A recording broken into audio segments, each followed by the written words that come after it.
the B Plus Wrestling Podcast. The Moose. You might not be an A, but you are a B plus. Check it out! Here we go!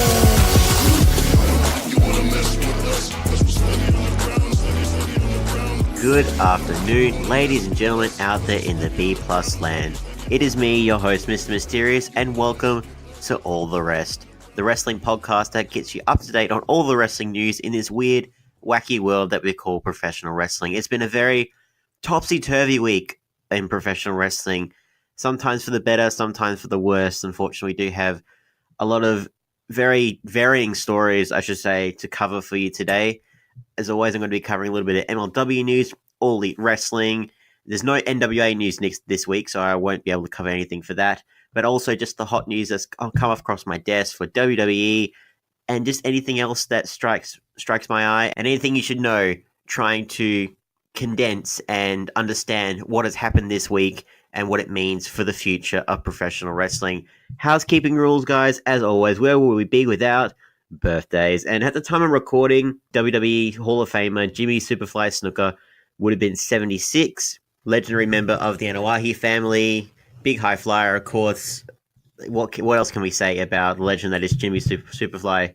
At the time of you guys listening, so May 19th, Gong. I'm sorry, I can't help but think of Kane when I hear May 19th. It's just a thing that WWE has just ingrained in my soul. But on May 19th, we have NXT champion, former NXT champion, Aleister Black. He turns 34. And the late Andre the Giant would have turned 73. The big blockbuster Hall of Famer, the man larger than life. Go check out his documentary if you haven't seen it. Like the big rundown that WWE did. But as I said, guys, going to cover a little bit of MLW news, All Elite Wrestling, and just whatever else I can get you guys up to date on. So we should start. What better place? MLW episode 57, main evented by the National Openweight semi-final match between Alexander Hammerstone and Gringo Loco. This was a surprising episode of MLW. Very topsy-turvy, like a lot of upset victories, and usually go-to formula for MLW. Usually 3 matches, a couple of them are just there, mainly promotional material, and then you have a big main event. We got 4 matches here. Like, technically we got 3.5, but I'll go through bit by bit with this entire thing. So episode 57, guys, we opened up with some Lucha Libre. What would we be without the Luchadors? We had Airwolf, the young 19-year-old star, of course trained by Mr. Kennedy, Mr. Anderson, whatever you like to call him, facing off against Rey Fenix of the Lucha Brothers. This one, very explosive from the start. These two are like well-matched size and style-wise, and the match itself was just a real treat. Like, this Phoenix during his entrance throws a little Latin shoulder shimmy, like made famous by the late Eddie Guerrero. I thought that was kind of cool.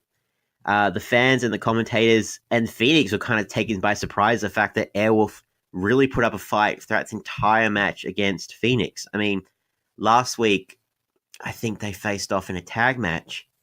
And now in singles competition, like, the rookie is showing that he can more than hold his own. Like, Phoenix is just kind of laughing at being caught off guard by this young up-and-comer all throughout the match. So, like, Phoenix would dominate a good chunk of this contest, but Airwolf would find ways to kick out or reverse or overcome. In the end, like, Phoenix attempted a second, he did a muscle buster, and then he tried to go for a second one. Phoenix was able to use that and roll through to catch Phoenix with a quick pinfall. The fans, the commentators, and Phoenix were all taken by surprise. Phoenix was just laughing his ass off. Just like, yeah, the kid got me. Like, he wasn't pissed off, and this is all to get Airwolf over. So, big congratulations to him. Like, what more can you say? Hopefully he has a bright future ahead of him in MLW. Cannot wait to see what's going on. We saw a bit of a promo, as I mentioned from last week. Austin Aries is coming to MLW. The divisive former Impact World Champion. Man who's been in pretty much any promotion you can think of. He's probably been in it. And yeah, like, we know him in Australia with his work with World Series Wrestling. Divisive is the word I use. Like, just to be be a little bit like political with it all. But no, a great grab for MLW. What can I say? And we got Rich Bikini and Jim Cornette. They are recapping last week's episode of MLW Fusion where Selena De La Renta was in charge. They're recapping the whole Sami Callihan, Mance Warner, everything else. Selena is talking to Casey Lennox, just saying how she's not happy how her episode ended, but she promises to bring havoc to Mance Warner and good old Sami Callihan, and she's going to give them a little tag team match next time against Ricky Martinez and El Hijo de LA Park. I'm very curious how that one's going to go, where I feel like we've got this new tag team now with Mance Warner and Sami Callihan. I really dig it. I'm getting ahead of myself. So we had our next match, this big clash, and like surprise. I think I mentioned this last week. So Barrington Hughes apparently has been undefeated in MLW for nearly 2 years, like since the very first episode of MLW, and I feel like they've just forgotten the fact that he was he hadn't lost anybody. I mean, I'm pretty sure there might be like a tag match somewhere to say like, oh, technically he might have lost, but no. So he's gone up against the Samoan Werewolf, the man from Contra, Jacob Fatu, and I would not call this a match as so much as just a quick slaughter, because within the opening seconds, Barrington Hughes, he had the advantage. He was going forward. He put Fatu in the corner, gave him some space, but it's like Fatu straight away, big super kick, darted across the ring and scaled the turnbuckles, did a big whisper in the wind from a man that size. That is incredible. And it felt like 20, 30 seconds, but 1, 2, 3, the Caramel Colossus has been defeated. His undefeated streak is over. The winner, Jacob Fatu.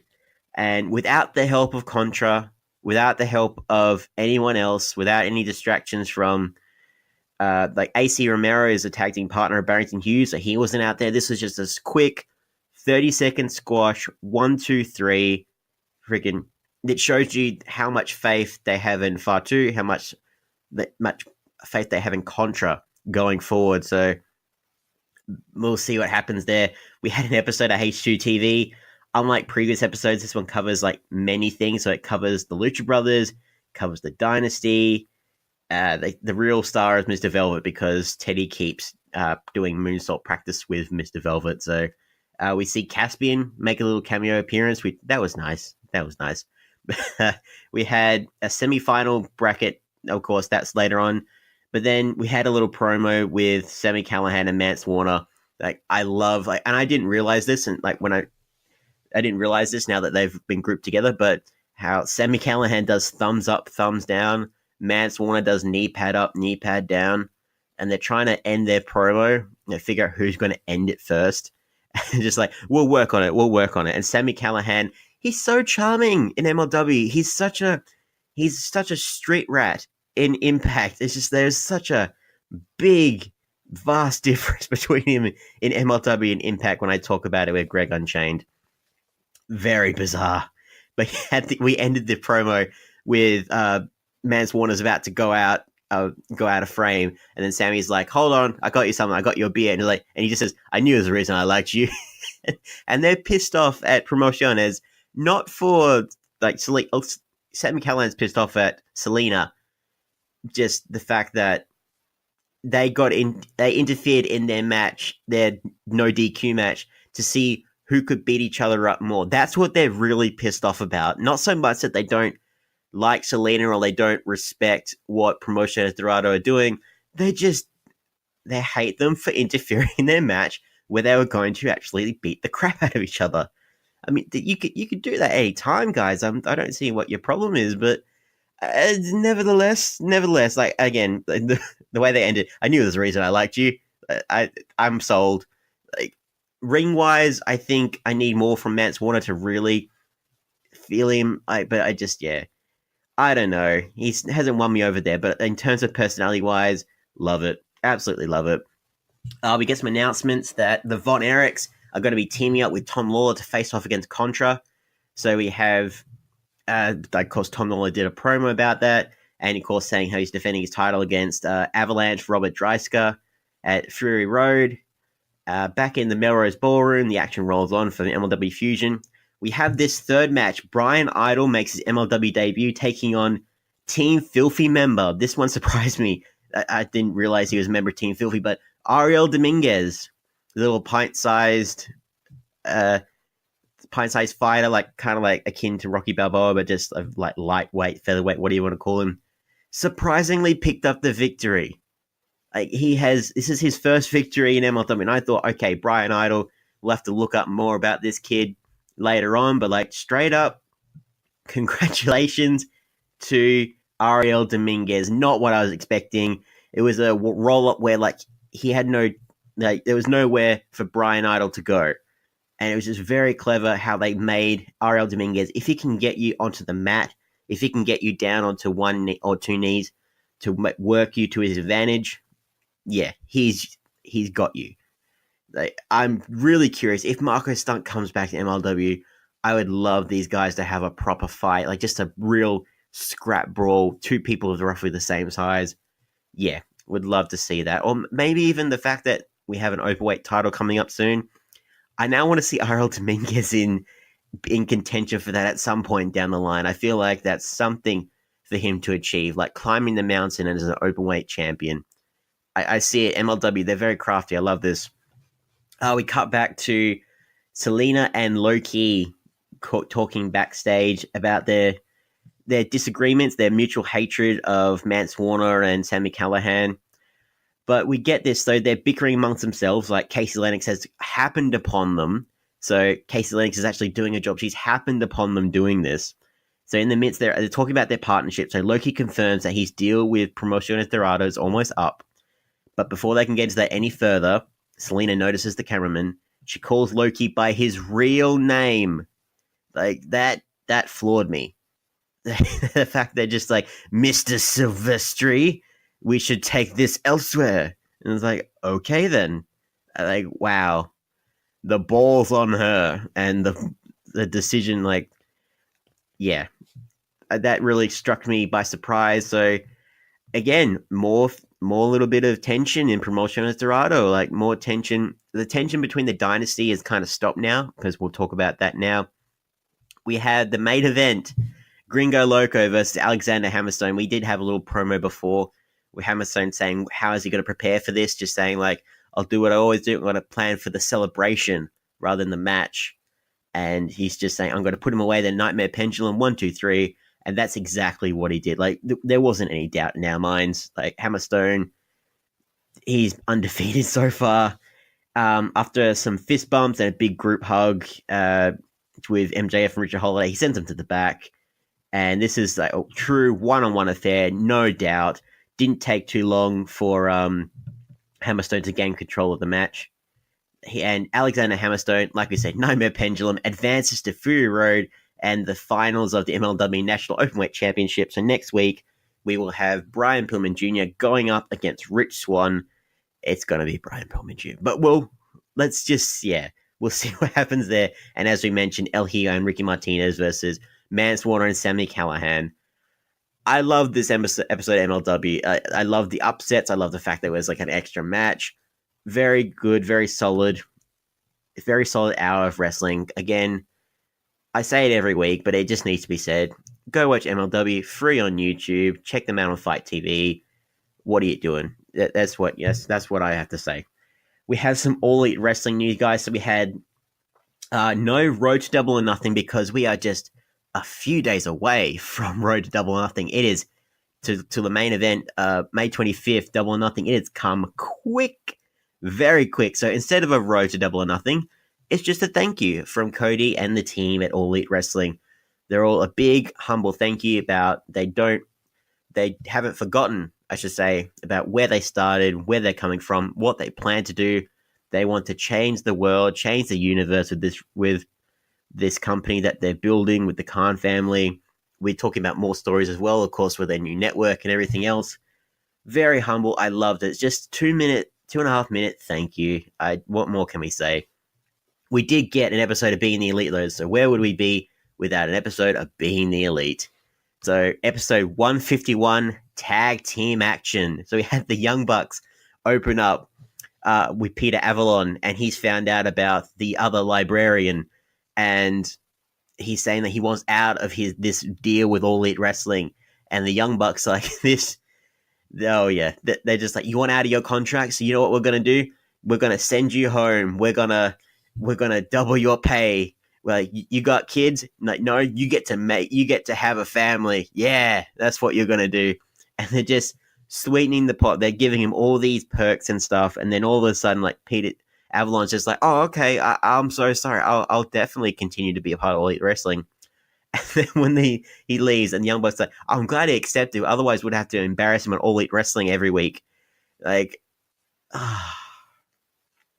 I needed this after the antics of the Revival. Their continued drama throughout Raw. If you watch Raw, I peek, I look at highlights, but yeah, just stuff like the stuff they're doing in the Revival and the fact that they're not going to renew their contracts. This just made me laugh. This is perfect opening to being the Elite. MJF and Cody doing some stuff by the pool. Again, there's a secret tag team move that Young Bucks have when they're training to face off against the Lucha Brothers. We don't know what it is. We will soon find out. Angelico and Jack Evans, we talked about this last week, so saying it was being taped, but yeah, they are All Elite. They are actually going to be facing off against the Best Friends, so the ransom note actually worked. So good on the Best Friends. So you have to threaten your boss's family to get what you want in life. Clearly that's what they're trying to say. No. SCU are doing their thing for OWE. They're planning for their match. And also, I should point out, guys, the very first official All Elite Wrestling match is out now on their YouTube channel. So it's before Double or Nothing. We have an official first ever wrestling match, and it's SCU versus Team OWE. So before their match against the Strong Hearts, yeah, go check it out. It's just showcasing just giving us a taste of the talent out of OWE, and giving us a taste, like, not just them, but we'll get a taste of, from Double or Nothing, the talent from AAA, like, all good things. I could ramble on for ages and ages and ages. We get a training montage. There's a theme for this week. There's a lot of training montages. I love them. But we hit a training montage with Hangman Page, bigger and skinnier. Bigger and skinnier is all I can say. And the Young Bucks are just looking at the footage just like, yes, good. It's all just amazing. And we get again, we talked about this last week, how they was being recorded for being the Elite, but the Young Bucks appeared at a indie show with Joey Ryan, and they said that we're going to give someone a contract for All Elite Wrestling, and Joey Ryan was in the ring, and he kind of assumed it was him, and he's saying like, well, I'm flattered, guys, but I've learnt now after Lucha Underground just to look at contracts before I sign them. So if you want to hire me, you better send it to my lawyer. And it's like, oh, this is awkward. We weren't going to sign you. It's like, actually, someone else, the referee, a lovely man from the Invisible Man vs. Visible Stand match. Lovely referee for that. Again, we covered this last week, so I'll try and keep it as brief as I can. And then we had a pretty much sort of a Q&A with the members of Being the Elite. So Kenny answers some questions, Hangman Page answers some questions, I believe the Young Bucks answers some questions, and then, yeah, as I mentioned, so the Best Friends are out of the over-budget Battle Royal, the Casino Battle Royal. I'm sorry, I need to get used to how they've changed that. And yeah, they're in tag team action. They're officially in tag team action. Good on them. And the Best Friends are they're going through a phase. So, and we end it with I believe Trent. He's just started smoking, and he's having dark thoughts. So we'll see what happens. But yeah, as I mentioned, Double or Nothing is only a few days away. I am so excited, guys, to be covering this, and I look forward to giving you a big rundown of all of it, guys, coming forward. So I'll give you a quick rundown of the card before we get into anything else. So, of course, we have the Casino Battle Royal. We have the 21 competitors. We have the buy-in, right? After that, we have Sammy Guevara versus Kip Sabian. And I believe that's in the pre-show as well. You have Aja Kong, Yuka Sakazaki, and Imi Sakura versus Hikaru Shida, Riho, and Ryu Mizunami. I apologize if I'm butchering names here. Of course, we have the triple threat women's match between Dr. Britt Baker, Kylie Ray, and Nyla Rose. We have the Best Friends versus Angelico and Jack Evans. Chucky T and Beretta better prepare themselves. These guys are fierce. SCU versus Sema, T-Hawk, and El Lindemann. The Strong Hearts.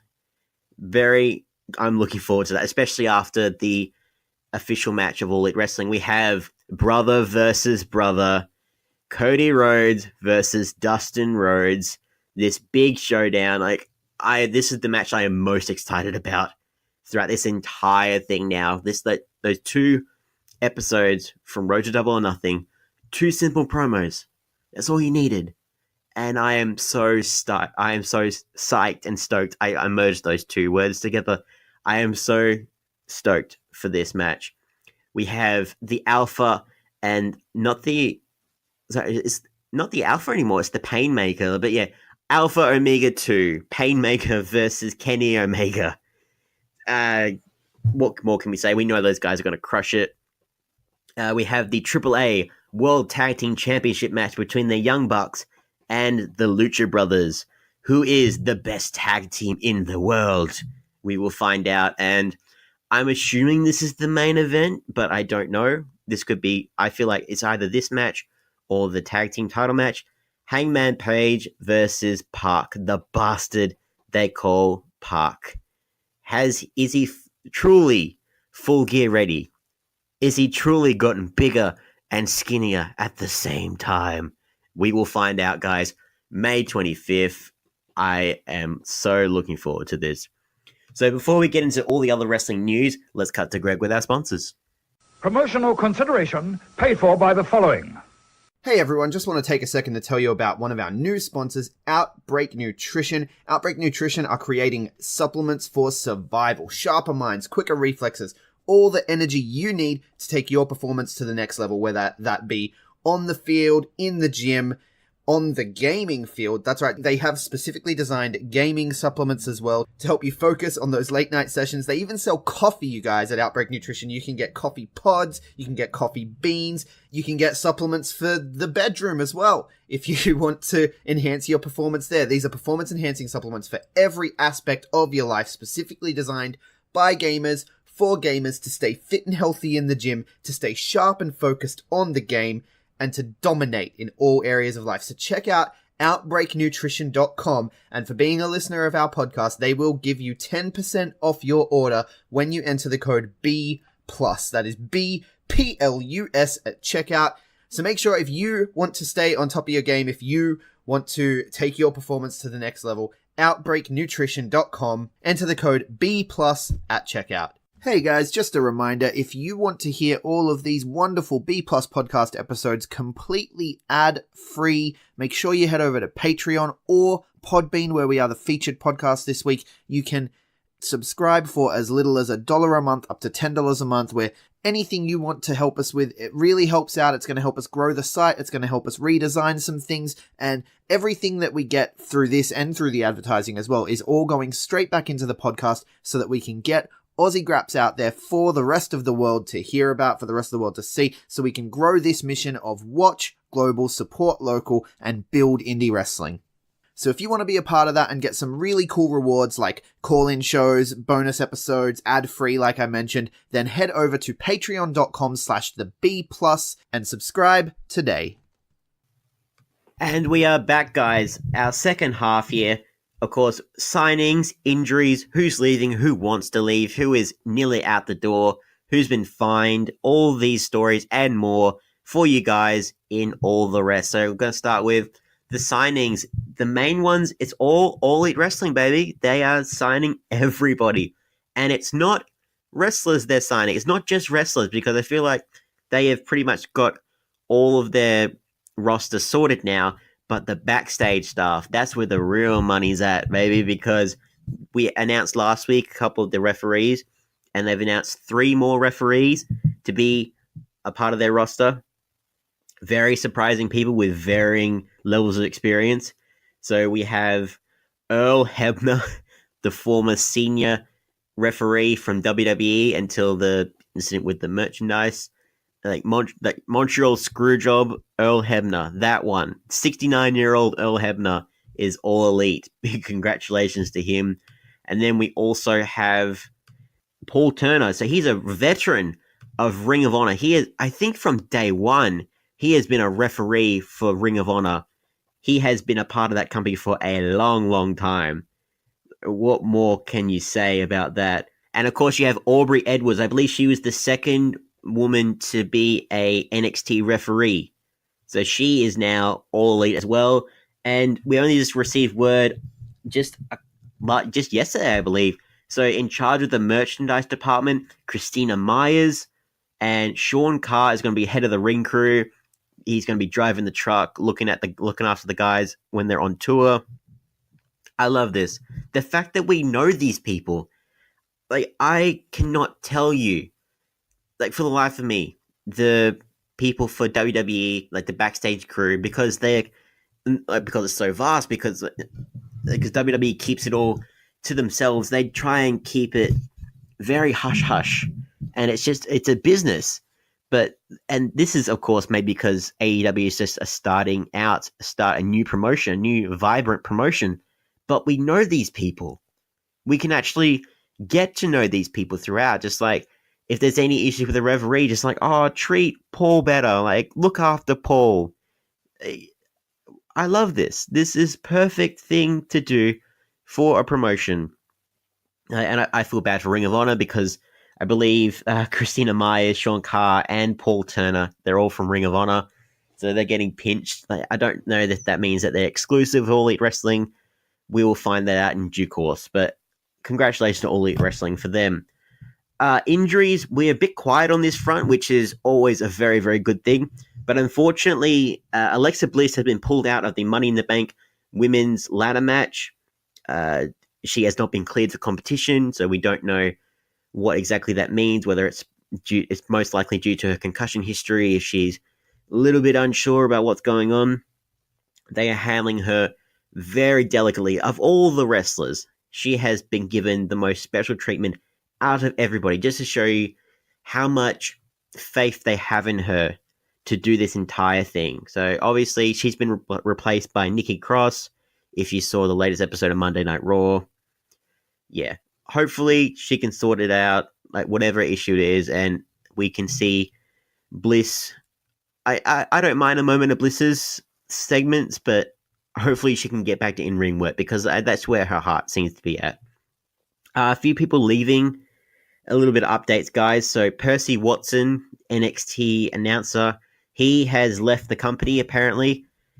He seems to be pursuing an acting career, which, yeah, I can see that. I mean, I don't really have much to say, considering he didn't really say much on commentary. I'm sorry, that's mean of me.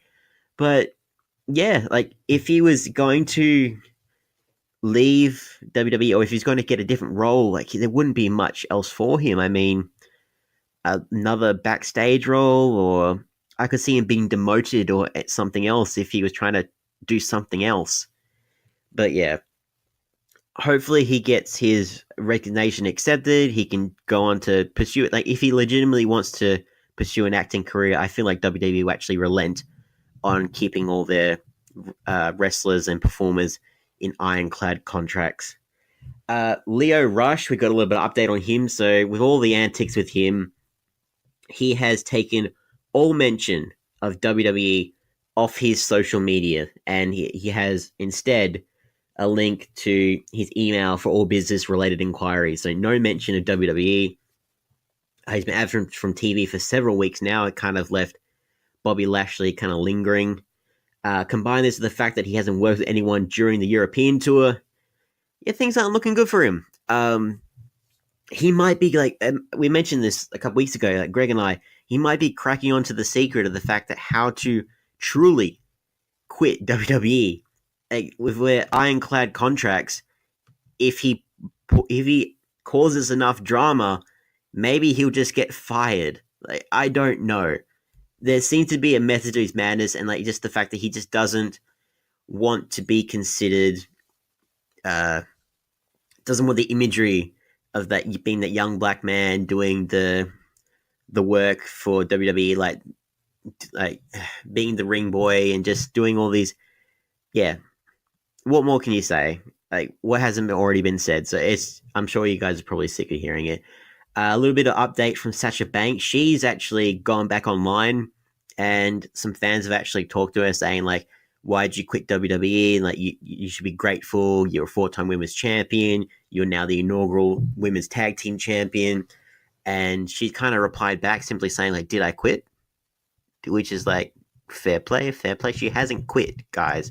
She is assessing her options. She is waiting out her contract. So there's the news is that there's no news, but at the very least she's active on social media again, and I feel like she's just waiting a contract out at this point. And if she's taking this course of action, it seems like whatever time they might have allocated more onto her, she's willing to do it just so that she can move on with her life. Because at this point, there is still a chance. So you have Bayley's in the Money in the Bank.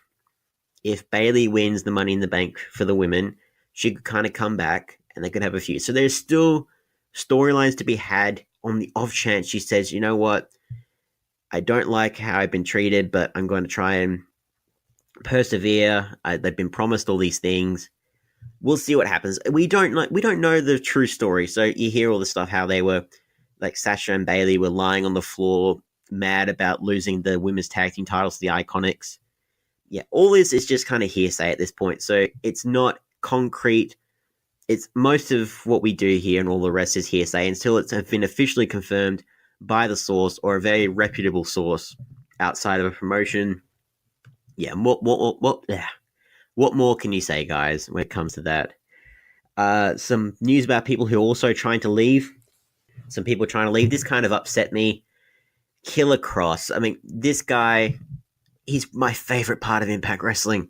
He is my favorite part. He was re-signed not too long ago to a 2-year contract. It seems like he's not happy with his level of pay and maybe the creative control that he wants to have a bit more control with what's going on. And you know what, guys? He seems to have made the basis for his claims about wanting a pay rise and everything else on the fact that he is assessing his market value in the independent scene. So he knows his worth. He knows that he is a draw in Mexico. He knows he's a draw in other promotions. Like, I have no doubt he could go to any other promotion, even WWE, if he really wanted to, without much fuss. Just the level of character that he is, the level of athlete, level of performer, wrestler, whatever you want to call him. Killer Cross is all that and more.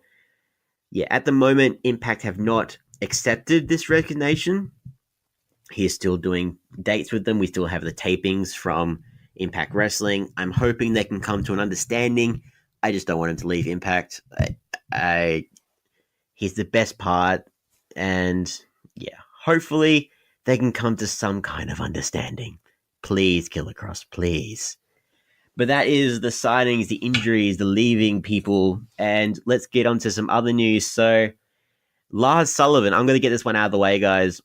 So, WWE have kind of had their arms twisted by the antics of one Lars Sullivan. So, you remember how we said that it seems like WWE would have probably punished Lars before all this stuff came out? Well, that doesn't seem to be enough. If they did punish him beforehand, we don't know about it. But one of WWE's major sponsors has kind of looked at all these comments that Lars Sullivan made, these very heated, very uncharacteristic of a WWE superstar comments, and have gone, what are you doing to reprimand this man? And I'm hoping that WWE kind of came to the decision through more the fan side than their sponsor side, because if it's the sponsor side, then I'm a little bit disappointed. But they have decided that Lars Sullivan has been fined $100,000 and has been forced to do sensitivity training.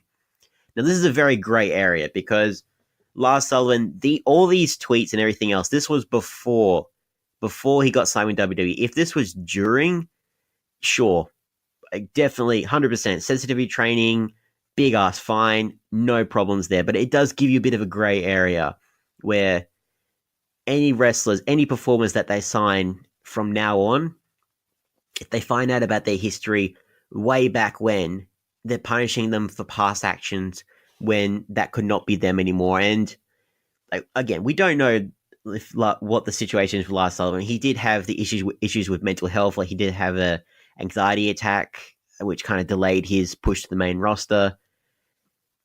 Yeah, I'm hoping that he's learnt his lesson, and I'm hoping that we can kind of move forward from this. I'm a bit disheartened that WWE didn't act sooner if they didn't punish him beforehand, and if this was the punishment and it took the twisting of their sponsors to do it. And they've done a statement saying that, oh no, we are pro-equality and we do not condone his actions, and just, yeah.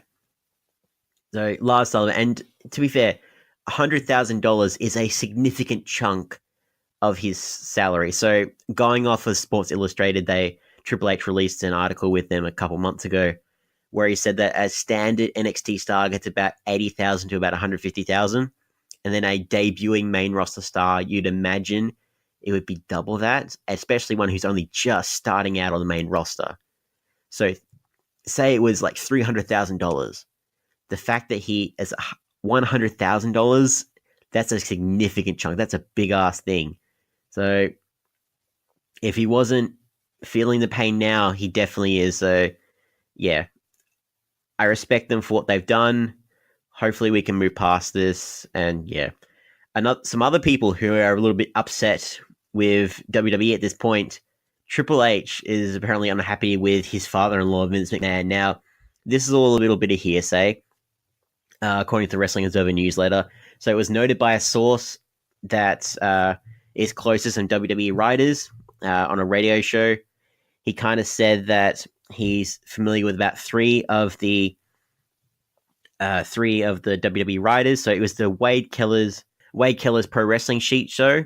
So yeah, close friend of them discussed the WWE writers. He kind of vented their frustrations for him. So according to the caller, Triple H is the most frustrated person backstage every night, and Vince McMahon should be blamed for issues with the writing, not the creative team. The caller said the writing team has some brilliant ideas, but they were writing for an audience of one, and while Vince does look for feedback, 99 times out of 100 they will never be used. I can totally buy this. Like, this, if this is true, granted, like, source outside of WWE, you can take it for what it's worth, but if this is true, it kind of pans out with kind of stuff that we already know. And we know that Vince McMahon doesn't really watch NXT. He watches the main roster shows. He only watches his own product. He's a madman of a genius, and just, yeah. And he just has not adapted to the ongoing threat that might be All Elite Wrestling down the line. And yeah, Triple H with the XFL deal as well. So it's noted that apparently things won't change when Vince McMahon has to take on the responsibility of trying to revive the XFL. And that seems impossible, the fact that he can do both at the same time. Granted, he is Vince McMahon. He has one of the craziest work ethics in the wrestling business. Like, proof positive, the man recreated the majority of the industry as we know it. But in terms of giving control, I think at some point, in terms of creative, like, he just needs to relent and accept the fact that Triple H might need to get a little bit more control and sort things out here. And yeah, Triple H, most frustrated person in the creative team. I can see that, considering how the NXT stars get treated when they get put on the main roster, because if Vince McMahon doesn't watch NXT, he doesn't know these people and how they've been treated. Like, granted, you get some great stars. You get guys like Drew Galloway. You get... It's kind of hard to say. Like, Shinsuke had a good run at the start. Samoa Joe's going great now. He's the US champion. But it's very small percentage of people who are in the higher echelon of the main roster. Most of them get pushed to the being jobbers or the lower mid card, and it gets messy. It gets straight up messy. So, yeah, if this is true, I can totally buy it. Take it for what it's worth, guys. But yeah, there's all really strange decisions coming out of WWE these days. One of them, of course, we have Super Showdown, not the Australian one, the Saudi Arabia one, the next Saudi event in Riyadh. So we have Goldberg will be facing off against The Undertaker for the first time ever. We're not going to be reporting on this, guys. Well, we're not going to be watching, I should say. But both these guys are in their 50s. Granted, like some wrestlers performing now, like PCO, like LA Park, they're in their 50s. They're crushing it. Very different kind of performers, Goldberg and Undertaker. And Goldberg's been out of action for a while, so has The Undertaker. Last time he wrestled was at the last Saudi show, Crown Jewel. I don't know. I would love to see. I'm glad it's not Brock Lesnar and Goldberg again. But we'll see what happens here. Like the $2 million, I'm hoping they can craft something to make this match worth it. I just want it to be good. I'm just hoping that they can, if they can make this match seem like it's somewhat decent, then yeah, it will make the reception for the other Saudi shows somewhat more positive. But if this is just, you're watching two old men kind of flail around in the ring, yeah, then WWE need to really consider if the press and the negative response from the last Saudi show wasn't bad enough, maybe they should start considering if the big main event doesn't end too well with Goldberg and Undertaker. But yeah, we'll see what happens there. Moving on to some other WWE news. So, gentleman Jack Gallagher, of course, 205 Live star, he potentially is in talks with Bellator. So, according to the Wrestling Observer newsletter, it's believed that the MMA organization has some interest in bringing him over. They've worked with some WWE superstars in the past, like Jake Hager and Bobby Lashley. But, of course, these are guys who have worked outside of their WWE contract at the time. Like Lashley is still under contract with WWE, so if he wants to pursue another Bellator fight, he will have to get released from his contract. So there's a bit of grey area there. It's not known whether WWE would even allow Gallagher to compete in any of the MMA fights for any kind of, obviously cross promotion would be great, be awesome. They're independent contractors after all. Wink, wink, nudge, nudge. Why wouldn't he be allowed to? It's another outside of WWE. Like, I'm sorry, I'd be petty when I mention independent contractors. But just the fact that 205 Live isn't one of the main roster shows. WWE aren't really doing much with Jack Gallagher at the moment. Like, the 205 Live roster is pretty stacked as it is. With the amount of star power they have, with the rise of All Elite Wrestling, like, it's kind of. I'm hoping that they can allow Jack Gallagher to do that. He's a gentleman. Like, hopefully they can allow him to do this. And it might open the window for more collaboration between, if WWE can get behind Bellator, who knows? That might be a nice thing for them going forward, but they could just as easily as well, like, doesn't matter if it's AEW, doesn't matter if it's anything else, you are stuck in your contract.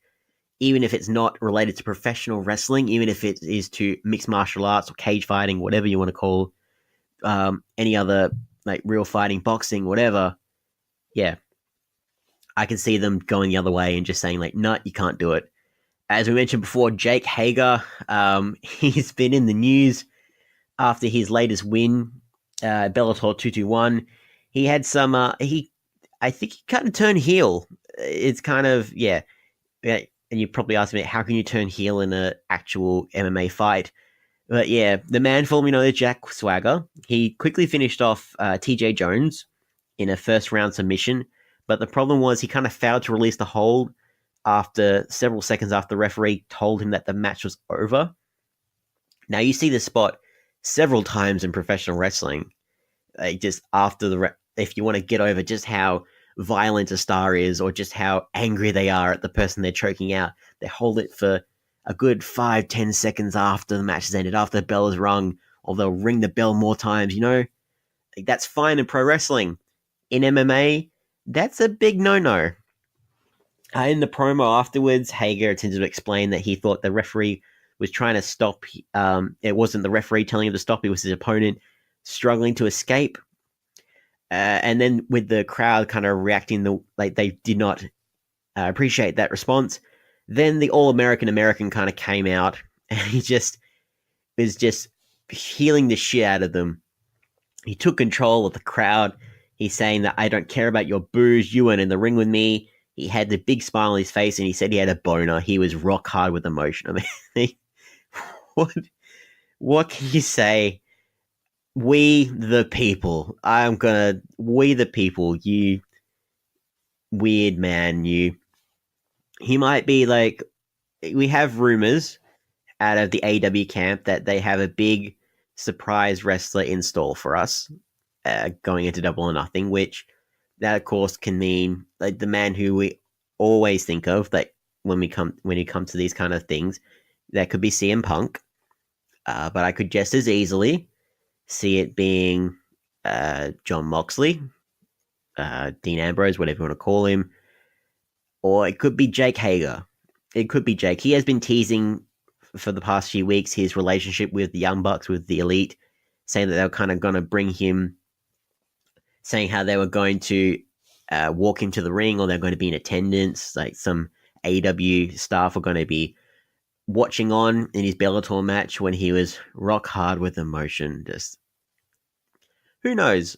Who knows? Because I believe there was a tweet that came out from a musician saying that he's working on a surprise entrance for a super secret superstar for All Elite Wrestling. So we know that they got surprises in store for us. So the surprise is there's going to be a surprise.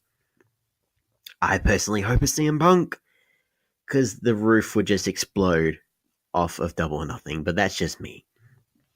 Because we know he's been doing some indie shows for the past few years, like on and off and everything else. And yeah, we'll see what happens there. Speaking of indie shows, guys, this one at an RWA wrestling event. This is just sad, unfortunately. So what happened was a wrestler. There was a bit of backstage fans in attendance at RWA wrestling event. I think it was in North Carolina. They witnessed to a disturbing scene, very unbefitting of professional wrestling, because during the match, I believe a wrestler by the name of Brad Anderson decided to shoot on his younger, less experienced opponent. I believe his name was Jacob Ryan. So what happened was Brad Anderson, he kind of shot on the kid he was wrestling with, started beating up for real, choked him out. The other wrestlers had to intervene and insisted that Anderson leave the premises. So this is his definition of a receipt for an angle that they did last month that involved Anderson's son. But his actions outraged both fans and the wrestlers and the promoter, who said, the promoter, I believe his name was Julian Strauss, he had to issue a statement saying that we do not condone his actions. He acted outside of our usual programming. Go watch it. You can look it up on Twitter. It's on their website. Look it up online. Professional wrestling, the best definition I've heard of professional wrestling is that professional wrestling, when you're in the ring with someone, you are doing them the professional courtesy of not hurting them. That is what professional wrestling is. It is a rehearsed fight. And you are doing your utmost to make sure that you look after not only yourself, but the person in the ring with you. The safety of the people that you're facing is your first priority. And then in turn, your safety is their priority. And then you go from there. Sometimes that works, sometimes that doesn't, and we'll be talking about that later on as well. But yeah, this is just disgusting. I wouldn't be surprised if that person was never allowed back in a wrestling ring again. Yeah, what more can you say when wrestlers, they act outside the means of the promotion and they just go completely off script? It's just disgusting. It's reprehensible. It's unbefitting of professional wrestling. So if you're really curious, you should go look it up. We've got some WWE news, guys, going forward. So we have Becky Lynch might be on the cover of WWE 2K20 going forward. The man going forward. I buy this totally. it's a potential WWE leak for the game to be released in October. And I would love this to be true personally, because this would mean it would be the first time a female superstar has appeared on the front cover of a WWE 2K game by themselves. Like, and if you really think back and you're thinking like, oh, they've had women on there before, like, yes, with other men. So I think the only other time it's happened is Tori Wilson on a cover with like John Cena, Triple H, and everything else. I think I even had it on PlayStation. SmackDown versus Raw back in 2006, 2007. It's got to be one of them. But I can totally see this being true. This is like a recent WWE leak concerning the game. And yeah, Becky Lynch, Becky Two Belts. Yeah, she's the man. And speaking of men, we should talk about the Nature Boy, Ric Flair. He's had a bit of an issue at the moment with his health. So for those of you who don't know, his wife posted on Instagram on Friday that he was going to hospital for a medical procedure that was planned for the day. That was planned for that day of the Friday, but it's been announced it's been postponed until Monday in America due to unspecified complications. So he entered the Atlanta hospital early on Thursday. TMZ reported that he was rushed there in a medical emergency. However, his son-in-law, Ric Flair's son-in-law, downplayed the urgency of the report, saying it was a hospital trip, just a standard procedure, standard medical procedure. And he added that Rick was expected to make a full recovery. So, and it seems like, so far, like this is still ongoing, but it seems like Ric Flair is going to make a recovery once he gets his operation. But this is in no small part to his previous history. So he previously got hospitalized back in 2017 after like heart and kidney failure, as well as pneumonia, like all at once. He really took a hit. And the procedure was meant to be help with his lingering heart condition after the complications from last time, his fluctuating health. Yeah, we hope that he can make a full recovery, because he's also got a comedy roast coming up, I think on the 24th. So as part of Starcast weekend, a big comedy roast for the Nature Boy. So if all goes well, he can be back on his feet in time for everyone to just kind of roast the crap out of him, because trust me, there is going to be a lot of stories about the Nature Boy, and it would just completely ruin the mood. It shouldn't be a tribute. It should be a celebration of the Nature Boy, and hopefully with him there, alive and well, happy and healthy. So we wish him all the best going forward. We have a couple of TV deals to announce to you guys. All Elite Wrestling been announced. TNT, they have officially joined with Turner Broadcasting. We kind of knew this for a while, but it got finally confirmed. They released a big press statement about it. So the inaugural May 25th event will be available on the BR Live and by pay-per-view. If you go onto the All Elite Wrestling page, it has a list of how you can watch it legally. Legally, guys, be good. Do what you can. If it's not available in your country, ask them. Do what you can. Just try and find out how to watch it properly, because this is an event that should be supported.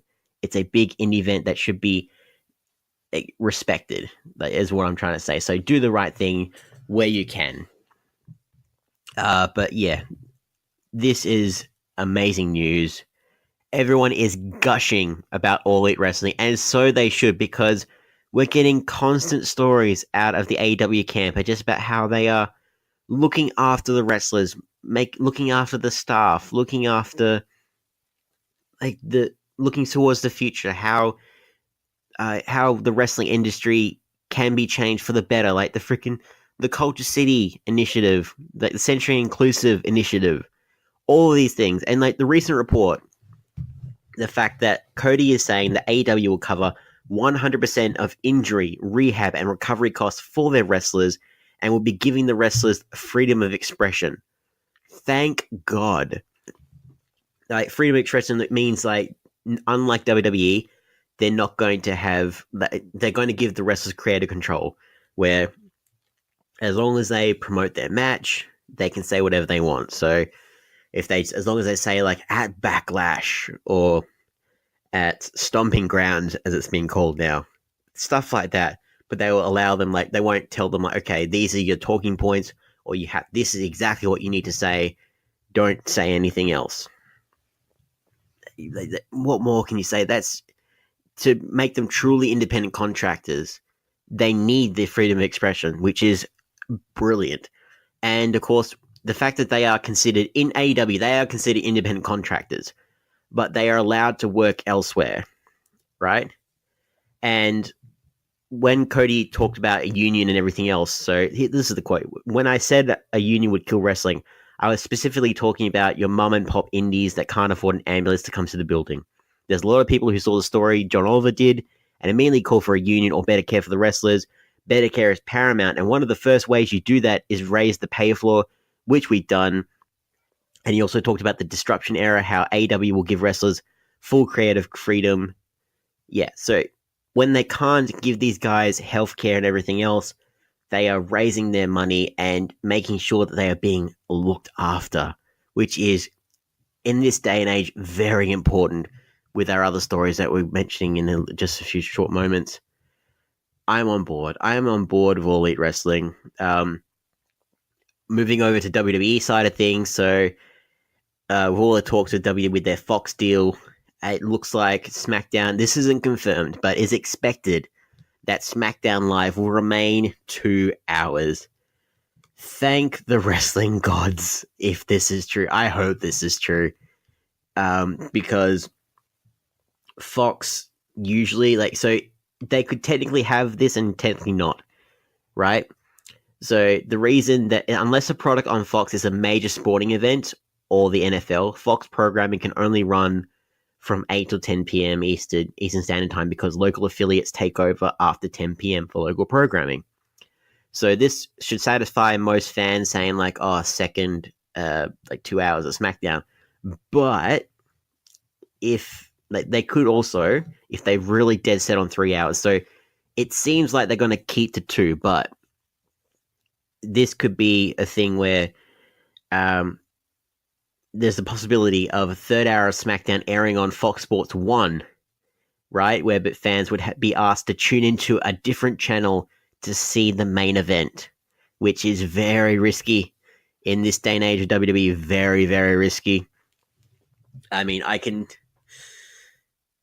hope they don't do it. I feel like they want to play it safe, especially on a new network, and just say no, just Fox Sports 8 till 10. That's all we need.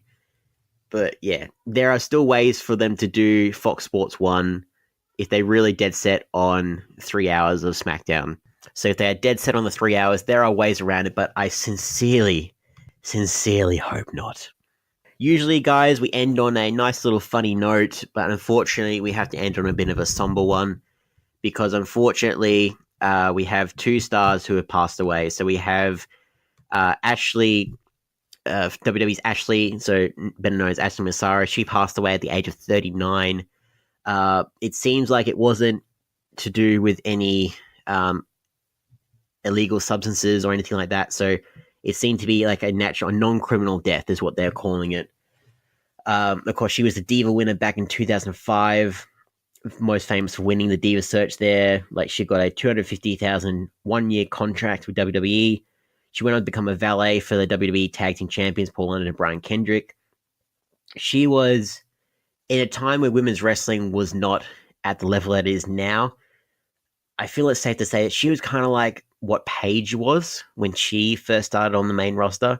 But the Divas version of Paige. She didn't break new ground, but she was that kind of punk rocker, anti-diva kind of character that people loved. And the reason that she left WWE was to actually look after her daughter. Her daughter was sick at the time, and that she asked for an early release from her contract, which was absolutely fair enough. She went on to do a little bit of acting here and there. She did a few appearances in some other indie shows. She did have, her big claim to fame. She did have a title match against Melina at WrestleMania 23, I think. But of course, she was cleared for Playboy for their Bunny Mania Lumberjill match at WrestleMania 24 the following year. Yeah, that should tell you the caliber of her. That should tell you how much WWE put into the women's division back then. But it's very sad to say. Like, I grew up watching Ashley. I thought that she was, kick-ass girl. Like, what I saw of her in WWE. Condolences to her and her family. And another person who has passed away, Silver King, famous luchador. So he passed away at the age of 51. He died, as many wrestlers kind of hope to do sometimes, he died in the ring, which, what more can you say? Acclaimed luchador in CMML, AAA. I believe he was CMML World Heavyweight Champion. We'll cover this more in our lucha. I'm sure we'll cover this later on, guys. But if you watch the video, which we did not put up on our website because we didn't want to exploit the passing of Silver King. But if you see it, the referee did not, people did not attend to him in time, and they didn't understand what was happening. He was in a match against Juventud Guerrera in England, and he collapsed in the ring, and even after the 3 count, even after the antics afterwards, it seemed like he had a heart attack. And the fact that he died in the ring, and the fact that the referee and the personnel didn't have no idea, they had no idea what to do, and they did not attend to him in time, which is the reason that he passed. This is all the more reason, guys, and I feel like this needs to be said. This is why we don't have a usual piece to end the show, but it should be a call to arms to get for people to get in touch with their local promotions and make sure that the referees are certified in first aid and CPR. It's a simple thing, like from the big promotions to the small indie shows. It should be achievable. It should be absolutely achievable for referees to be first aid and CPR certified, because wrestlers try and look after themselves as best they can, but there are times when they can't. There are times where they're trying to keep with all their might the story that they are crafting in the ring, and to break that, even at the threat of death, that's how serious and dedicated these people take things. Even at the threat of them, their own lives, they'll try and maintain that level of storytelling. At some point, another person has to intervene, call for the bell, something, and they should be looked after to avoid situations like these. And it could have, honestly, you look at the footage. We're not going to show it on the B+, but if you find it and you look and you see, this could have been avoided. I'm going to say that now, and it's just unfortunate that we have lost someone as prolific in the world of Lucha Libre as Silver King. So our condolences are with him and his family, and this should be for you guys to actually make sure that if you go to your local indie product, talk to them, explain to them that this is what you want for them going forward. And I'm hoping that that more promotions actually do this. So with that all being said, guys, thank you so much for listening to me at this time. You can follow me at Mr. Mysterious 1079 on all the socials, Facebook, Instagram, Twitter, YouTube. Hit me up. Let me know what you thought about the legendary Silver King. If you want to follow our lovely super producer Greg, he's at Greg on Chain on Twitter, at the Greg on Chain on Instagram.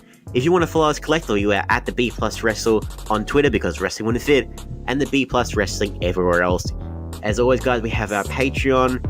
Any amount you can donate would be greatly appreciated, so we can continue to give you the right content, what you want, when you want, showing the best parts of overseas and Australian wrestling, which is our passion here at the B+. Like, share, subscribe, hit that 5-star review. Thank you guys so much for listening. I've been Mr. Mysterious, and I'll see you later.